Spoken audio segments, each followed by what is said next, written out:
Hello, good now. Welcome to Body, Mind, Spirit with me. I'm Jane, and I'm here at the Promise Resource Network Hub at 2224 The Plaza here in Charlotte. So I'll give everyone a couple moments to tune in. I'm going to ask that you not have your back at me just because that feels real weird. Like here, like something. I don't know. But having your back to me that just felt really weird. I don't care. That's cool. Good morning. Yeah, cool. People are tuning in. Sweet. Welcome. So, I know. I like that. Yeah? Awesome. Okay. Well, maybe what we could do is we could expand the circle onto that space there when they arrive. Just be careful with your chair because it's on the edge of the thing. Yeah, yeah. And so, I mean, we could always like have someone sit like on the, thank you, the little walkway, if that feels good. And so there are a couple more chairs up there. Okay, sweet. Good morning. Hey, y'all. Yeah.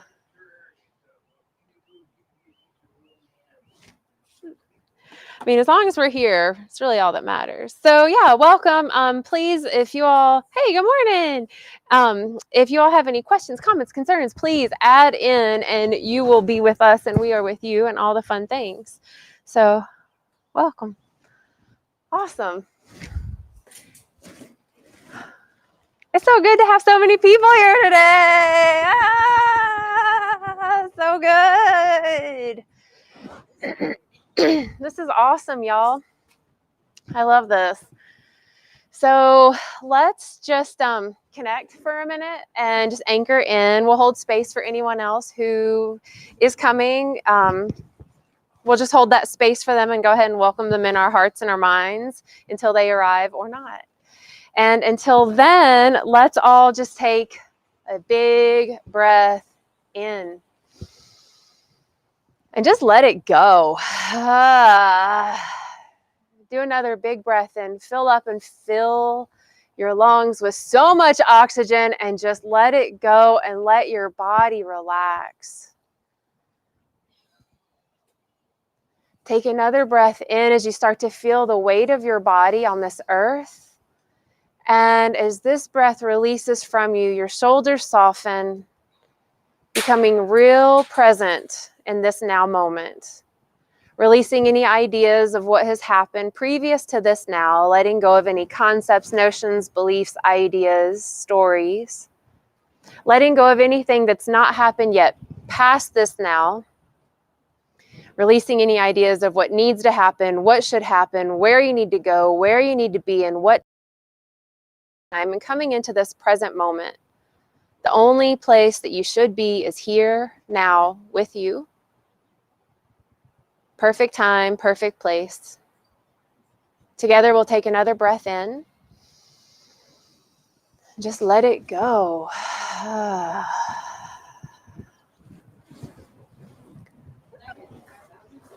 Yeah, and then there are also some more on the patio after that. No, they're foldables. Mm-hmm. So hopefully everybody feels a little anchored and grounded and connected. Good morning. Yes. Well, we'll need to get another chair from up there if someone's willing to do that.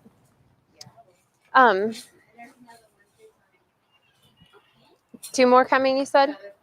One more? Okay. No.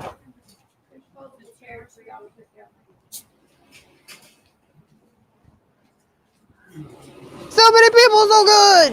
We'll talk about it. I'll ask permission before I do it, but I think that's what we need to do is push that back. And just open this up. I feel that. Yeah, for sure. Are you comfortable there? And will you be comfortable there?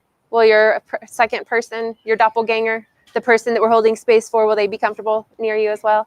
Okay. Okay. Okay. Oh, okay. Yeah. Sweet. Meet. Awesome. So how's everybody feeling today? Like thumbs up, like I can't get any better. Thumbs in the middle, like, whatever, I'm here. Thumbs down is like, oh God. Ugh.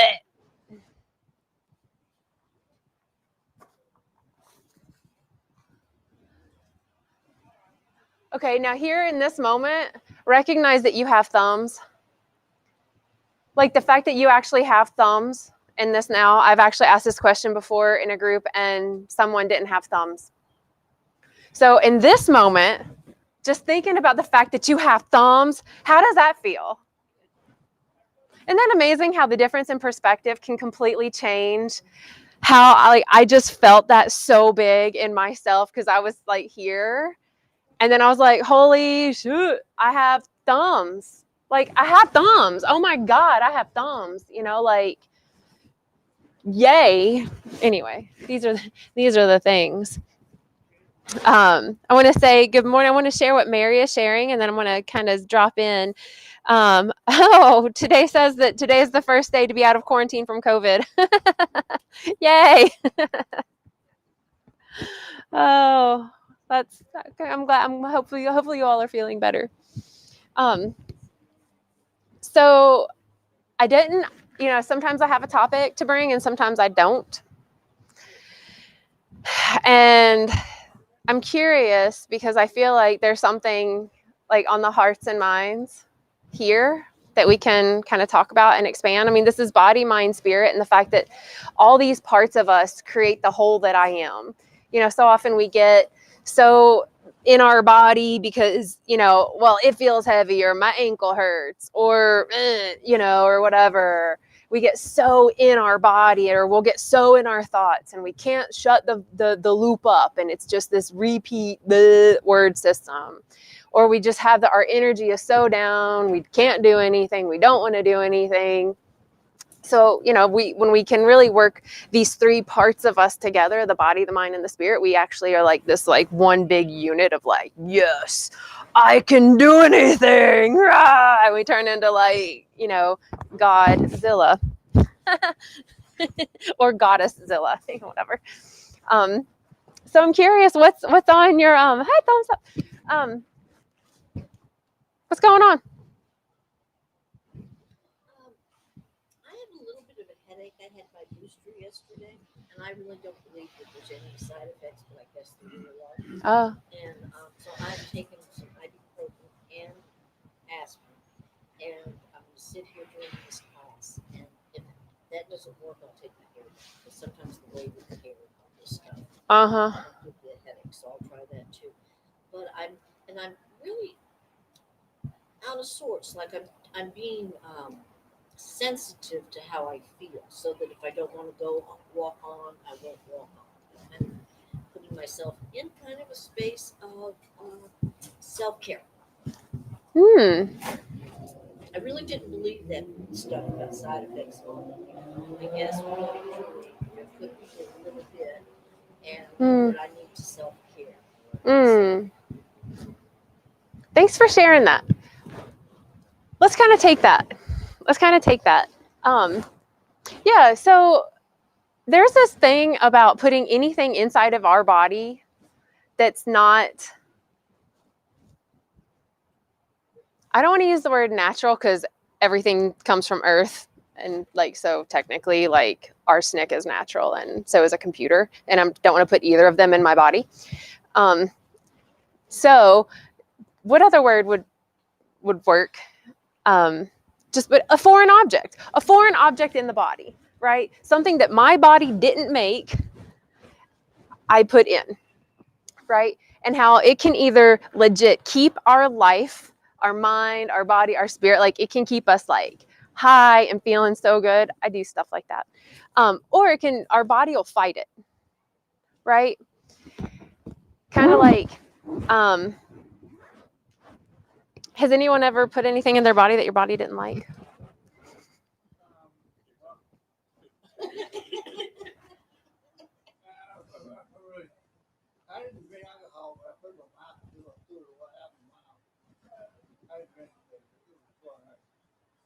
Yeah.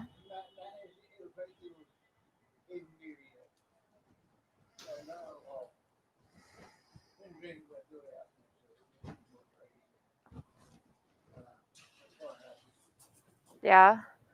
Yeah, alcohol is definitely one of those things that like our body typically doesn't make, and when we put it in there, my body tends to react in a way that's not like, yay, I feel so good. It may be that for like a minute, and then it's like, oh God, no, bad decision. Oh, what did you do that for? Oh, you said yeah. What? Like what?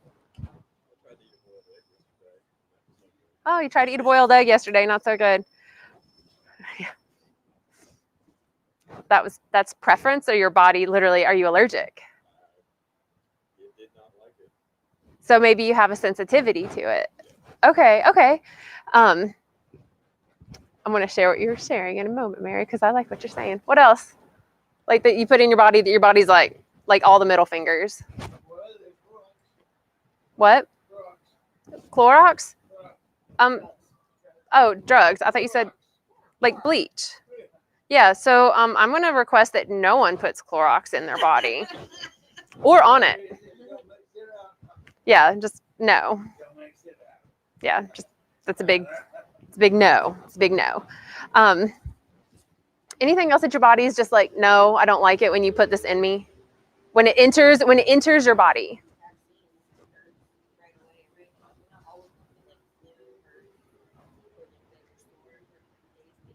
Yeah.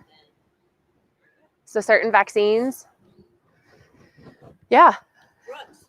Drugs. Yeah. What's the difference? I mean, really, because medicine is one thing and drugs are something else. Medicine is something that continues wellness, right? It doesn't attack anything. It actually just permeates wellness from that point on. Interesting how that is. Mary mentioned sugar, and she also mentions medications from over the past, which it's interesting. So we're talking about really like physical things, right? Like if I put drugs in my body, cleaning solutions, drugs, things that my body is sensitive to, right? It's interesting that no one mentioned thoughts.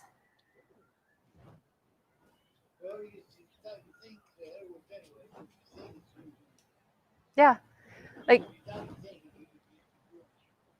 yeah, I think that we forget that we're the thinker of our thoughts, and we'll blame other things outside of ourselves to make me think the way I thought, and that's why I feel bad is because of what I thought in the first place.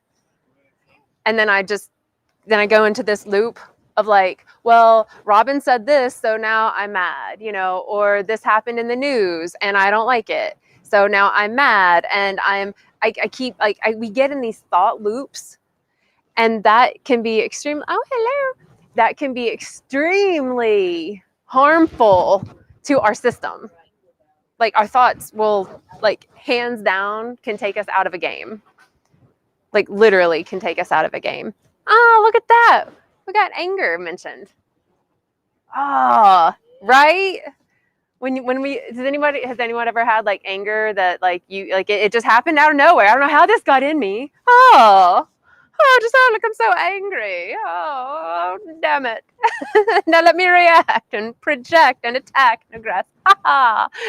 And then we get the thought around it, right? Then we recognize that, oh, I did, or I was angry, and then we'll usually create a new emotion behind that of like regret or guilt or shame, right? Embarrassment, like, oh, whatever. Or we'll get the thought of that awareness of like, oh shit, I felt that anger. So now I need to like really project and come up with something totally different, right? Like, has anyone ever done that where you had experienced, say, anger or something, and you acted out and you acted like a total goober head, and then you were like, I'm gonna go send flowers to everybody now, and like you overcompensate, and it never really does anything, Does it?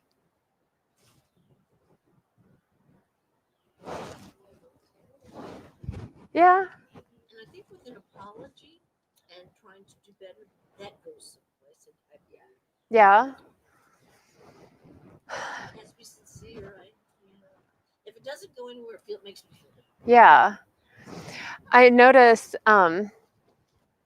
it's interesting because this ties in. Mama Jane is on here and she says that anger poisons your body. See, so say you feel a lot of anger, right? And you react, you act out, whatever. And then you recognize that you acted like a goober. And then you go back and you're like, I'm so sorry. Oh, and then you're like over apologetic and you can't because nothing is going to satisfy or soothe the way you acted.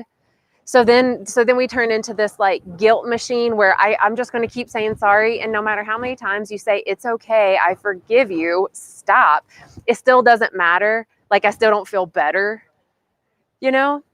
So I find it really interesting because I feel like sorries and apologies can be the super healing thing where a forgiveness and acceptance comes in, or it can just be like a crutch to keep me able to act a fool. Jane, if you feel anger and you're able to say, stop, Sister God help me, I don't want to express this, whatever the situation may be, which I have had the capability to do. So I know the anger is poisoning, but if you stop and try to change your thought process and realize that's not a good emotion, does that help? I feel yes and no. I don't feel anger is a bad emotion. I think that we're made to feel anger. Like, what is your name? Bill. Bill, may I use you as an example because I don't think you're going to do this. So if Bill takes his heel and just steps on my toe really hard on purpose, I'm probably going to feel anger. I'm okay with that, right? Anger is a natural feeling to feel as a human, right?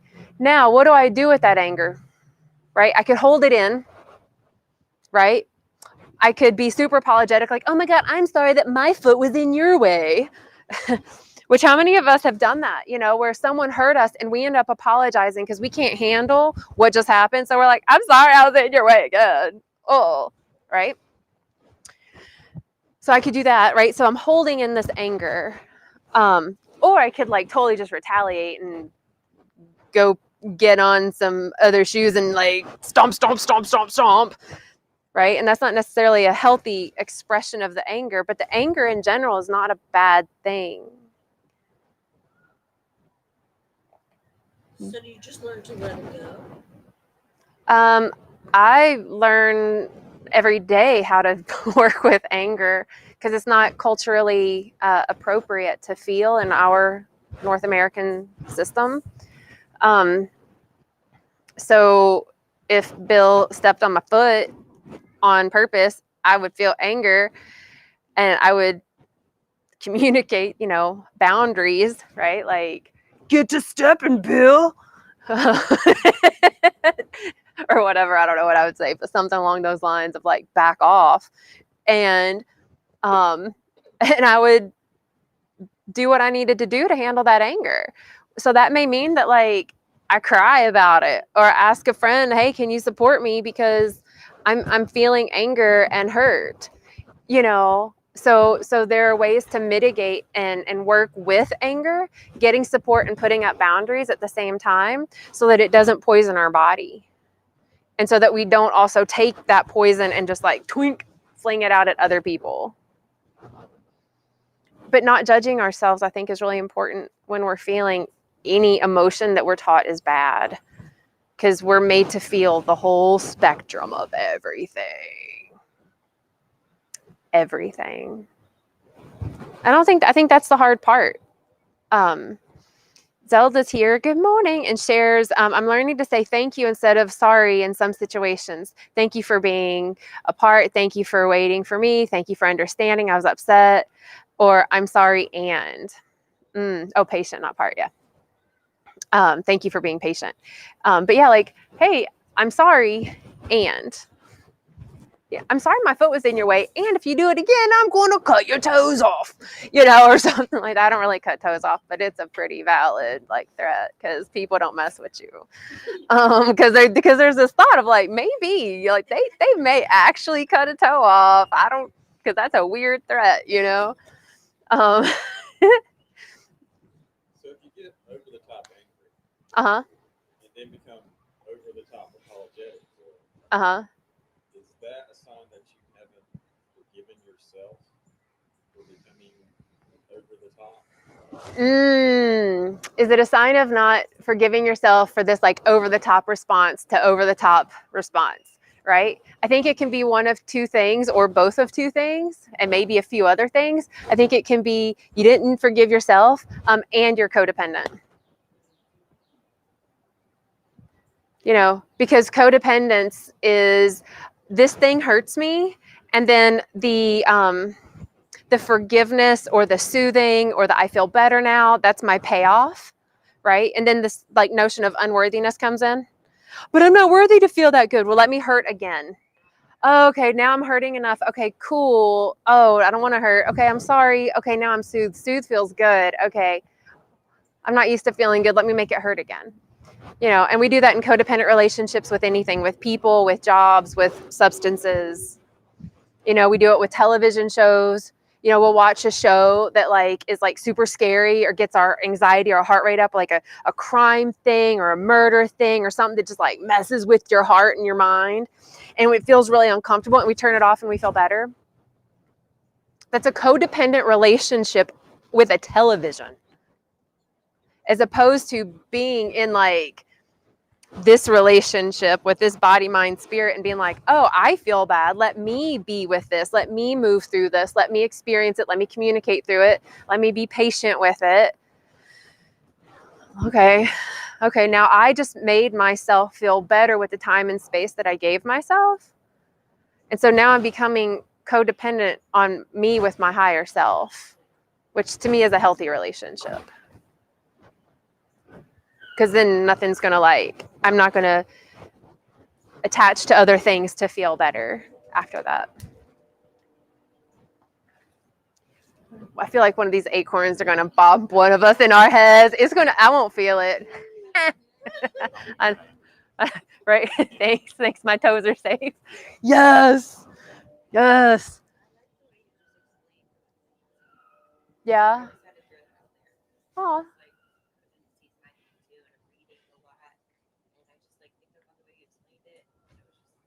Oh, yay. Cool. Thanks for sharing that reflection. Can somebody tell me something like a definition so that I can get some sort of idea of what codependency is?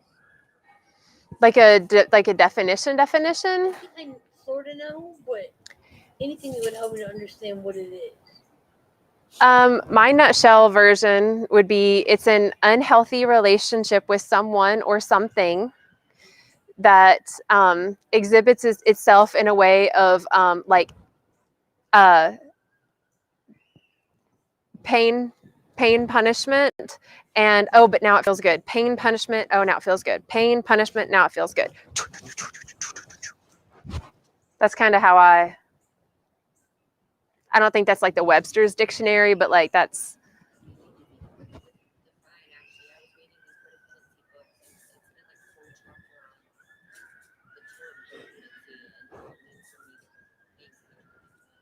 Mm.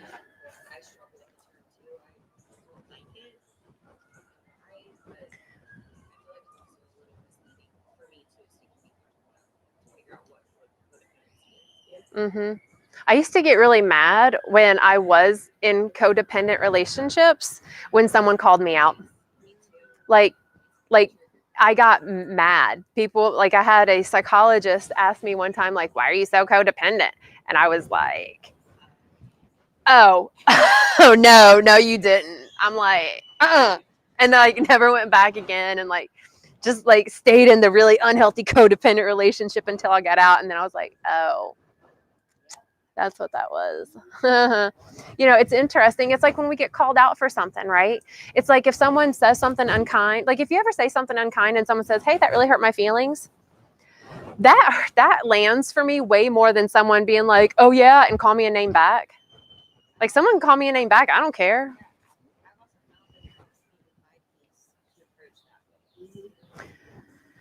Yeah, because we're not dependent on their reaction. We're just being dependent on ourselves and our authentic expression.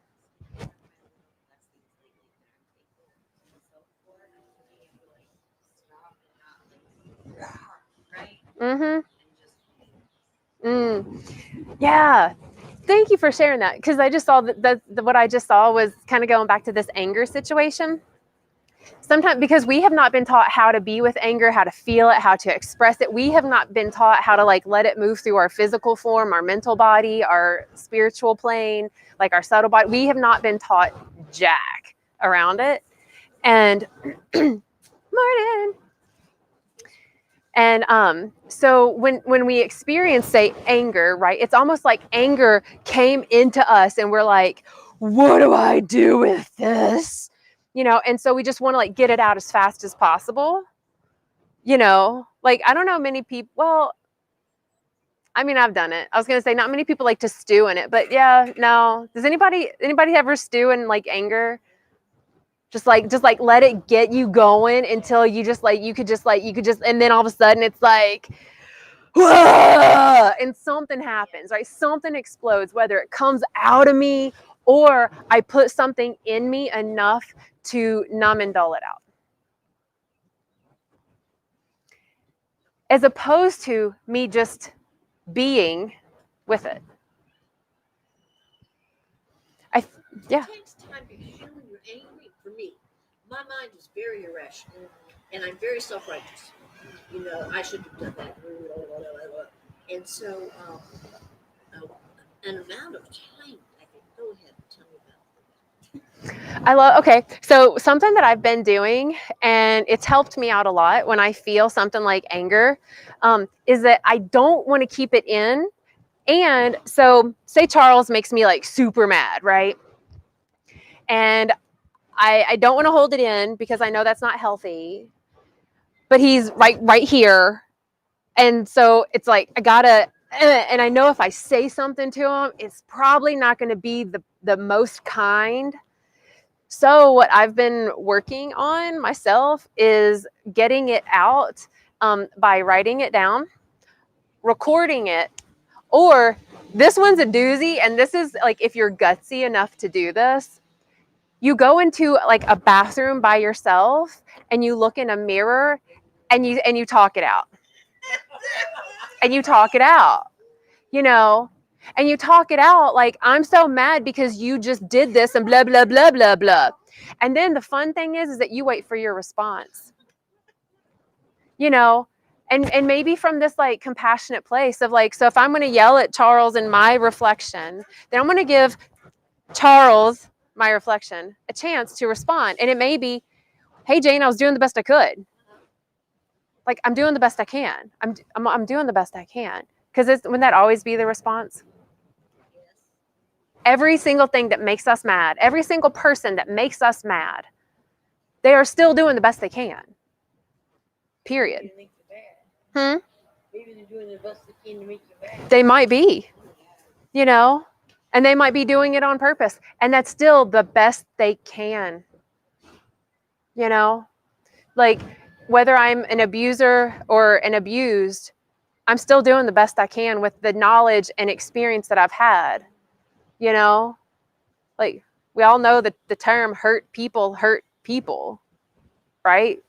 So even if it's intentional or not, to be able to like look in this mirror or to like write it down or text it, like I'm going to text Charles, how dare you? You just did this and I'm so mad, and I'll be passive aggressive in this text, yada, yada, blah, blah, blah. I copy and paste it in my notes and I never send it. You know, I can write it down on a piece of paper. I was so mad. I was seething. I wanted to bite your face off and step on all of your toes with Bill's own heel. Oh my God, I hate you right now. And then burn it and give it away, you know? But like doing something with it so it moves through us is like the way that we can shift our physical response so that it doesn't poison our body, that it doesn't stay in this mind loop of like, every time I see Charles now, I'm just going to be pissed off at him. Right? And then it moves through the energetic body because I'm not storing it in this energy field and this energy center in me. And if I do that, then it's going to manifest as a physiological ailment. You know, so you got to move the energy through. I had a recent situation, and this is the same thing we're talking about, but I was talking to a friend and discussing that I had realized that perhaps my sister and I felt very much about my mother's final days on treatment. And I realized that it may have been selfish. That maybe I really wasn't thinking of her. I was thinking of myself and what I wanted and so forth. And he said to me, very similar to what you just said, you were doing the best you could at the time. And it let me forgive myself, regardless of what the situation may be, if it was true or false. But that was very helpful for me because I was doing the best I could at the time under the circumstances. It just wasn't, maybe I wasn't as clear thinking as I am today. Or, Yeah. but it was the best I could at the time. Yeah. I mean, y'all, right now, in this moment, think about this. You know more right now than you ever have in your life. You know more right now than you did yesterday. You have had more experiences that have led you to this now moment than you have ever, like you could not have been prepared more for this moment than you are. And right now is preparing you for the moment of tomorrow and 24 hours from now. And the next day and the next day and the next, like we are cultivating all of this knowledge and wisdom and experience to continue to get us through, right? So if I go back to when I was 3, right, and I fell down because I was a big wobbly-headed 3-year-old, would I go back and be like, what the hell's wrong with you, Jane, you idiot? Why did you have that big wobbly head? Why did you keep falling down? Why didn't you tell your brother to stop picking on you? Because you were 3. You didn't know. You didn't have the cognitive development. And there's this belief system in psychology that our cognitive skills stop at a certain age. And I think that's total BS because we're completely creating new neural pathways every time we create a new thought and keep it in our reality. So that whole adage of, you can't teach an old dog new tricks. They've done studies. Yes, you can. you actually can, So here we are in this space of wait a minute, everything I've ever done, I can beat myself up for it. I can be angry at myself. I can live in resentment and judgment for it. I'm not going to create any new thoughts. I won't create any space to have a new idea. So now, right, I'm the person where my older brother picks on me, right? Like that 3-year-old. Well, if I don't think of new ways and be open, and if I keep beating myself up, then if he picks on me now, I'm still going to react like that 3-year-old, But if I'm like, okay, I'm just going to be new about it. I'm going to not beat myself up over the way I did react, the way I did behave, the way I did act out, but recognize oh, I did this shit. Okay. It wasn't the best. It wasn't in the highest intention. I was doing it from a place of fear or judgment or lack or stagnation or whatever. Recognize that, not judge my ass over it. And then, okay, well, this is where I am now. Let's see what I can do with this new day. Because we will do that, we will judge ourselves from anything that's happened previous to this now. It's not even real anymore. It's not real. The realistness of it is it's a memory.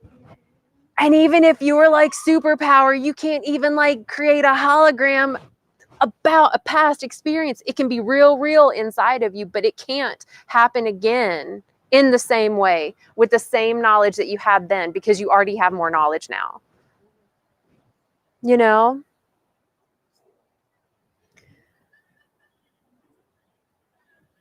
I was just thinking about Superman, the movies, and there was I don't know if that was that or if I'm mixing Superman and Star Trek and holographic hologram images.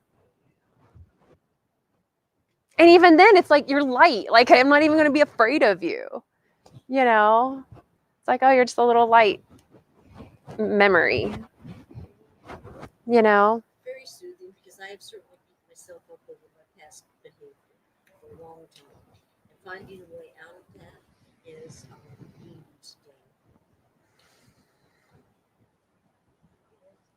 It's very refreshing. Feels good. Yeah. Well, now's the only thing that's real. I say that, and And sometimes it doesn't even like really land for me because I'm still worried about like what I need to do at 5 o'clock today. Because 5 o'clock, because oh God, this thing at 5. It's like 5 o'clock is going to get here and I'll be just as prepared for it as I'll ever be. And I'll be even more prepared for it if I'm happy now. If I'm breathing now, if I'm not angry and resentful now, I'll be better prepared for the 5 o'clock when it arrives. We get this opportunity, I think, to be this human thing that's like, oh shit, I get to be aware of everything about me all the time. What a job. Like, for real though, like that's a job. And yet we'll busy our time in codependent relationships with whatever or whoever so that we don't even pay any attention to any of this.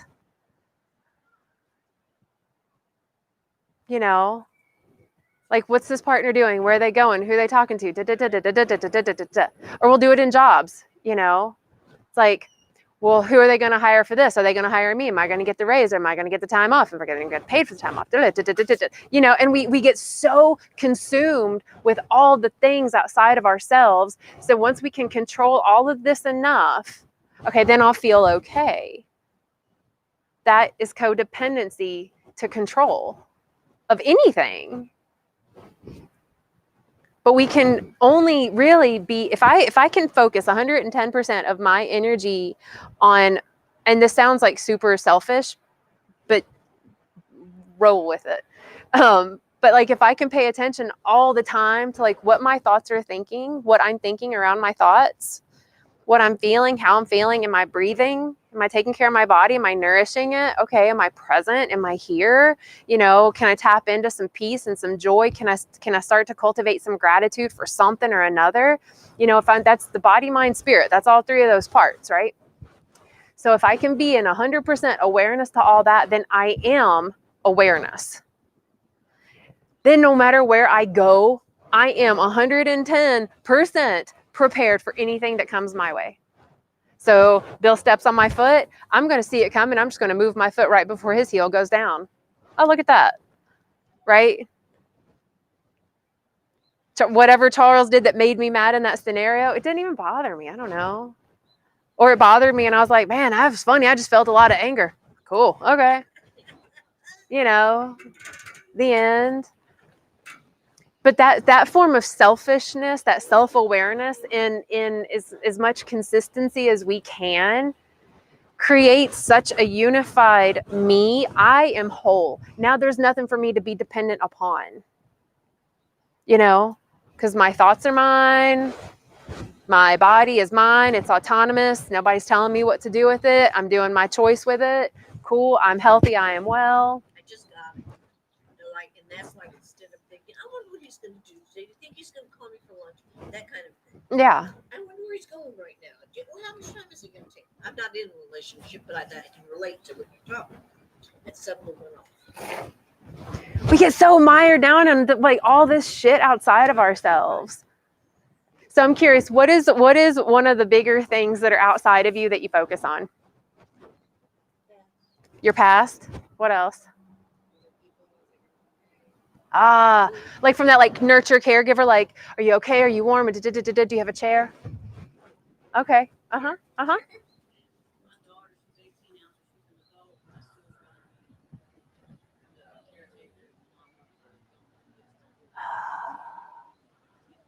Oh, with the dog. Yes. Right? No. That's a really beautiful awareness.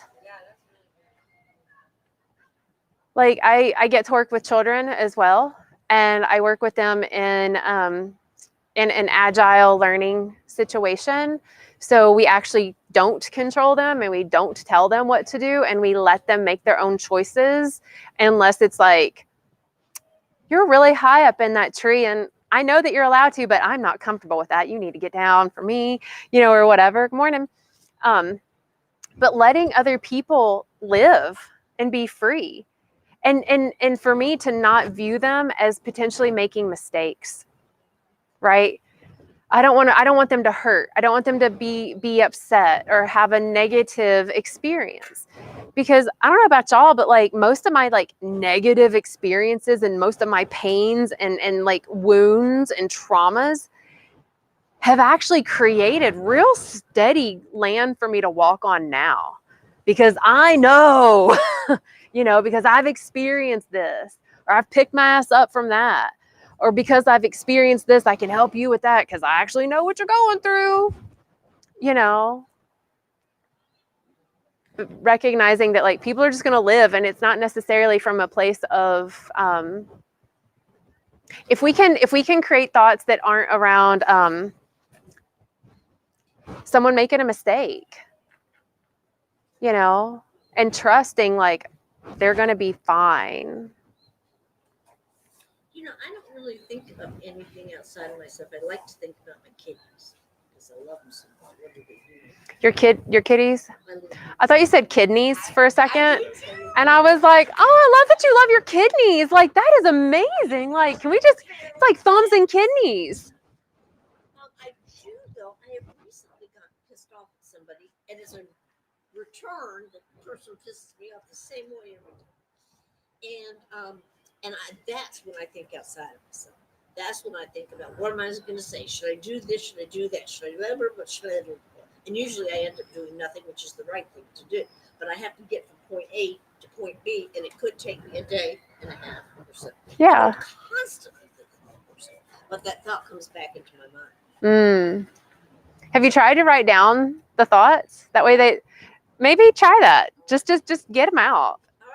I'd rather go to the mirror and piss and yell at them. You could try that too. You try all of them. You could try dancing until you feel better. That's a good one. Because then we're actually moving the anger through our physical, Right. And because our neural pathways can't think about it as much when we're in that free flow state, and then our energetic field completely shifts. And it can happen sooner than a day and a half. Easy. Yeah, totally. And then that way we won't keep getting like re-triggered every time they keep doing the thing. Yeah. Okay. Yes, I could try that. In worst case scenarios that you danced and you feel better. Yeah, that's worst case. Right. That's the worst case scenario. It's like, oh, I feel better because I took care of. Because we can transmute a feeling without shoving it down. Like I can feel anger and feel love at the same time. I can feel anger and gratitude at the same time. Because earlier when I was like, hey, how's everybody feeling in the thumb direction? I didn't say to stop feeling whatever you were first feeling. I just added something else in. But it also changed, at least momentarily, what everyone was first feeling. Dance does that. Breathing does that. Writing does that. So we've got the past. We've got the other things that were mentioned. What else like kind of do we focus on outside of ourselves? That's like, look at me over and over again. Money? Yeah, you think? That's a big one. You said me. And it's so funny about money because does anyone focus on how much you have and how oh my God, I have so much. I have so much money, right? Isn't it funny though? Because $20, not really, but $20 says you've had less than what you have in this right now moment. Yeah, that money thing. Right? And you've had less than what you have in this now moment. Yes, indeed I have. We've all had less than what we have in this now moment. And it may mean that, but my checking account doesn't reflect that. But maybe you have more shoes than you ever have. Or maybe you have more friends than you ever have. Or maybe you have more places to stay that are safe and loving and kind than you ever have. And all those things take money. So what's the difference between money and 10 places to stay and 15 pair of shoes and this, that, and the other? Like it's all just reflections of abundance. Right? So like kind of even focusing on, okay, well, if I know that if I'm aware that I keep thinking about money and like how little I have and how much more I need, well, reality is going to be what my thoughts are. That's the only thing I can control. So if it's like, okay, you know what? I've never had this much money today. you know, just like right now it's early. So like technically we haven't maybe collectively spent a lot of money today. So in this moment today, you have more money than you ever have today. And now you have potential to have less or more. Okay. And it starts to take out this relationship with this money nebulous outside of me and brings it into me. Like, I actually have a lot. I have more than I need. I'm really abundant. I have so many shoes. I have so many shirts. I have just enough toothbrushes. I have, like, whatever it is, you know? So I'm glad you mentioned money, because that's one of those things that, like, it's conditioned in us to feel like we never have enough. And I hate conditioned programs. Yes, they're conditioned programs that were brought by the colonizers who were taking the land. Once you break out of that condition, you learn to step away from that and go back. You get amazed at how it goes, and how the flow of it is just so much more relaxed. Yeah. I feel like that is with a lot of codependent anythings. I'll get back to that. What were you going to share?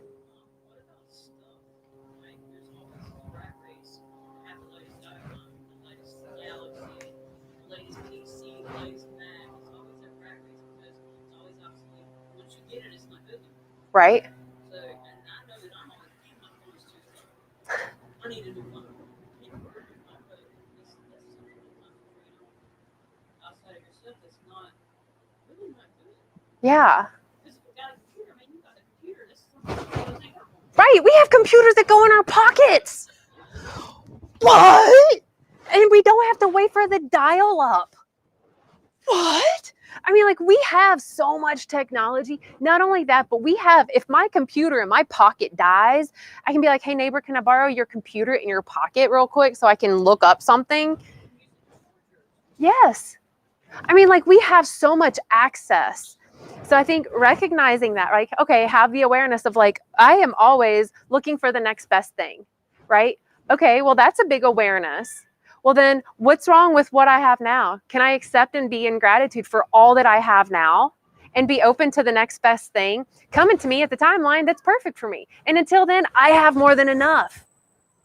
What were you going to share? Okay. Gotcha. But yeah, you know, and recognizing too that we are conditioned, we're programmed since we're kids, like, for real, to get more, to have the next best thing. I mean, look at, like, kid birthday parties now, right? Like, they're like mini wedding celebrations, and it's just weird. Like, how many toys can I give? What kind of party? How many this, how much that? And so then these kids are starting to get conditioned with this thing of, like, so I am supposed to be celebrated with extravagance as opposed to an abundance of love and togetherness, you know? So it's recognizing all that shit and then, like, changing it by giving us new thoughts. I'm glad you mentioned that. What were you going to share, Curtis? I think a lot of people focus on being perfect. Yes. Even if it's religious, they focus on prayer or laws, instead of the action of fulfilling, the actual, their wants or needs. Oh, yes. I'm so glad you mentioned that. Has anyone else had this, like, idea that you're always changing this image of you to be perfect? Like, I don't know about y'all, but, like, for me, my hair was never going to be straight enough. I was never going to be tall enough. I was never going to be thin enough. I was never going to be fast enough. I was never going to be strong enough. I was never going to be wealthy enough. My car was never clean enough. My car was never good enough. It was never this enough. Like, nothing that I was. I couldn't smile enough. I couldn't speak enough. I spoke too much. Like, nothing was enough. And I think that takes a huge awareness. It all goes back to awareness, right? A huge awareness of, wait a minute. I'm codependent on an image that's not real. I am codependent on an imaginary thing, an external imaginary thing that's not real. This image of perfection and enoughness isn't real until we realize that what I already am is that. that I am in this now moment tall enough. My hair is straight enough right now. My skin color is this enough. I am tall enough. I am thin enough. And I am strong enough. And I'm resilient enough. And I'm this enough. And I'm that. And I am enough in this now moment. And then I'm starting to just become more accepting of who I am in this now. And so then all that I need and want is more likely to come into my reality, for me to step into that, because I'm recognizing it more. The image of perfection is such, like, that's why they airbrush everything on any images that we ever see. Like filter faces all over the place when you get on your computer phone situation. Everything's a filter face. And that image of perfection is brought about by the program. Yeah. The program is basically the program. The colonizers gave us this image that unless you are in a white body of a certain size and shape and have enough of this money coming in, that this is your idea of God. Right? That's what the colonizers brought in, was that notion. Not saying that God is anything, but that message of that program. So then we have this notion of this God image that no one is. Because none of us are the image of the God that the colonizers programmed into us. So that's where we get to create the new thoughts of the mind to say that, well, what if I am God in my nowness? What if? What if? Oh, okay, well, why not? You know, why not? Then can I love more? Because what would God do? Love? I don't know. Accept? Be peaceful? Be happy? Like literally? Like even in the quantum realm, that's all that would be? What were you going to share? I work for Photoshop. There's not a single photograph that's ever been in a single magazine or on a newspaper that has not been photoshopped. Right.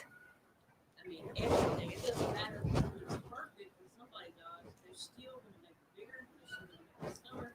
Yeah. Smooth it. Everything. Even the tone out. Makeup, hair, it's okay.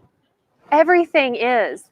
Right? And so we have this idea of go to what's fake. That would be like if those plants right there were plastic, and then I buy a plant, and I'm so mad at myself that my plant doesn't look like that plastic plant, because my plant droops and then it grows and then the leaves change colors and then leaves drop off and right? But we don't get mad at the plant that's real compared to the plastic, but we do that to ourselves all the time. Jane, I know it was you in one of your classes that it really affected me, and I held it with me. As you said, you are perfect right now. You're perfect. And you said, I am perfect. I am perfect. And that really affected me. Because at any time, it's hard to get old. It's hard to not this and that and not be that. And anytime you can just say, I am perfect the way I am right now. Yeah. That's the way I am. Perfect. Yeah. And not only are you, we, I, all of us, not only am I perfect right now, I'm also open to change. Right? Right.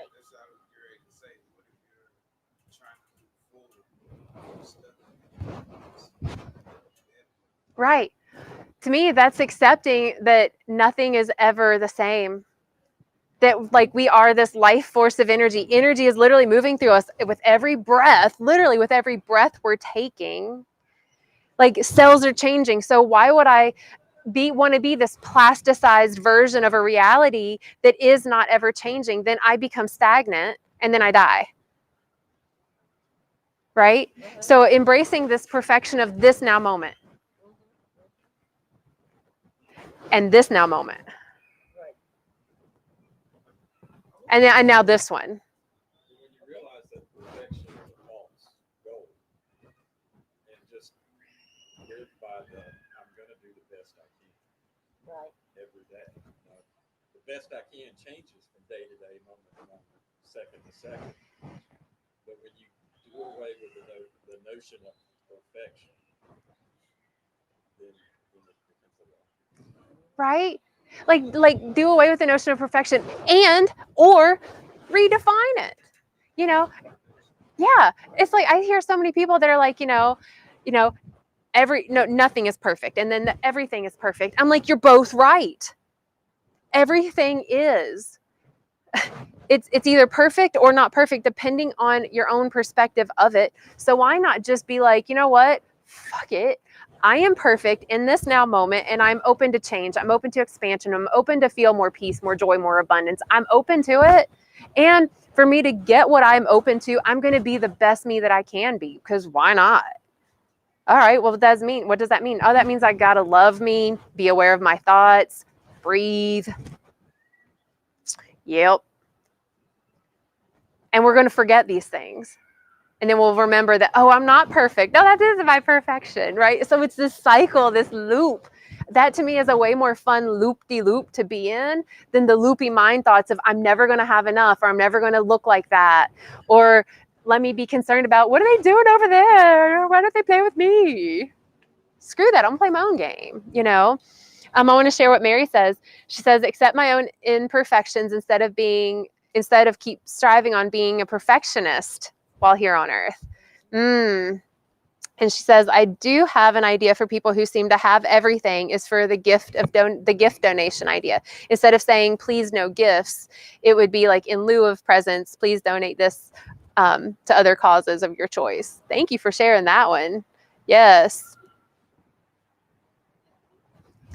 I also don't get to hear that very often, is I have everything I need. But think about this. I want to hear what you have to say in just 1 second. Okay. Take a deep breath and let it go. Ask yourself, in this now moment, do I have everything I need? And be real honest. Be real honest. Do you have your body? Do you have your breath?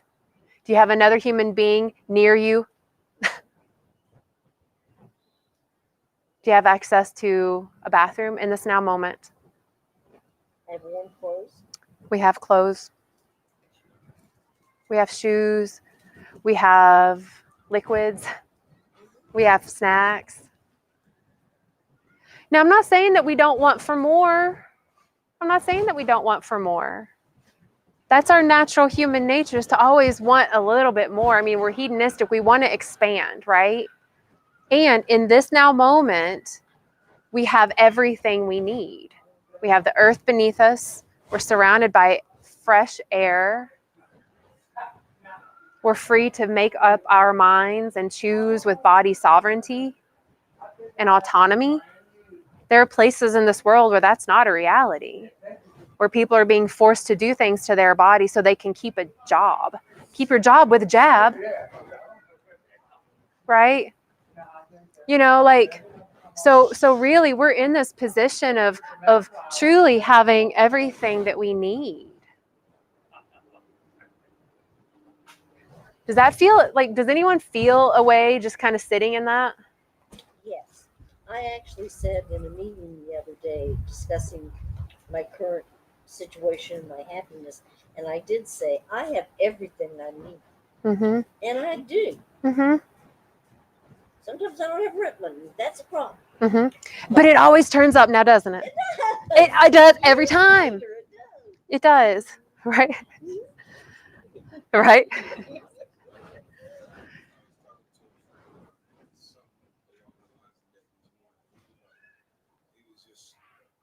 was saying how stressed out he was and how he wanted more. He wanted more. He wanted a big house. He wanted nice cars. And he looked at me and was like, what do you think? I said, I don't think that defines who I am.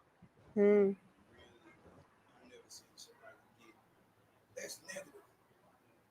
That's negative. You don't want more in life. I said, yeah, I want more, but that's not the things I want. I would rather have like the family in the house with the photos on the wall, with the, not caring how big my house is. It's not what you have, it's what's in it. Right? That it's what's in there. Right? It's the contents that matter. The contents. The contents are the body, the contents of the body, the contents of the mind, the contents of the spirit that I am. I am an energetic force of life that flows through me. if I can recognize that I am and I have everything I need, then when I feel the moments of anger and codependence and just loopity thoughts and like whatever life situation is being thrown at me like piles of poo with Velcro on it, I'm still like, you know what? I still have everything I need, and I can we go into another day, another set of nows, another series of nows to remember that, oh wait, I'm here to do the best I can, that my daughter, my son, or this human that I raised and birthed, like that they're going to live their life and I'm here for them whether they fall or whether they run, and that money, they're always making more and I have more than what I need. I am abundant in my nature because I can take a deep breath and I can be. And always more is coming to me. Then we can start, that's where everything starts to shift, I think. So. Did you see that leaf? OMG. How dare Bill? Anyway, I'm going to close this up real quick. I want to thank you all for being here and being a part of this conversation and experience. And thank you so much for sharing your words and all the things. I love you all so much. And I will see you so soon. Keep taking care of yourselves, please. Okay, bye.